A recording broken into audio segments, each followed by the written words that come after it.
Hi guys, it's me, Emmy Rose, your death doula. Here today to talk about why I became a death doula. Some of you asked that question, and I'd figure why not just explain it. So basically, before I was a death doula, I was a phlebotomist, and before I was a phlebotomist, I was an EMT. And when I was an EMT, my sole purpose was to keep people safe, healthy, and alive. And I got to a point in my career where I was finding that it was getting heavy for me to carry the load of not being able to save somebody's life.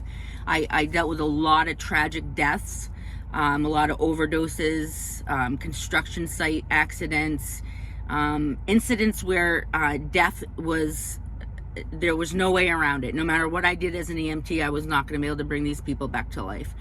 And that became very hard for me to accept. So with the death doula, it's like the opposite of an EMT almost, because now what I do is I sit with death. I walk with it as it takes my patient, to the other side, as it transitions my patient from this life to the next. So there's no feeling of incompleteness, or not doing my job well enough, or I should have been able to save that person, or why did they have to die? Death doula is sitting with death, really, if you think about it. It's just sitting with death and waiting for it to take your patient. And 9 times out of 10 in my career, it's very peaceful. It's not tragic like I experienced as an EMT. And, I want to point out one thing, too.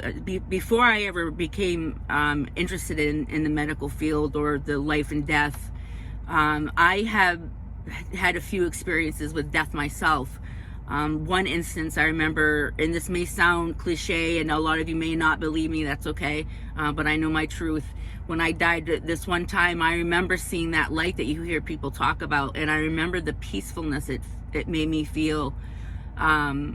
I was at such peace. So when I see my patients today transitioning over from this life to the next, and you see the smile on their face with their eyes closed, they're in that stage of death where they have crossed over and they're almost ready to say goodbye fully to this world.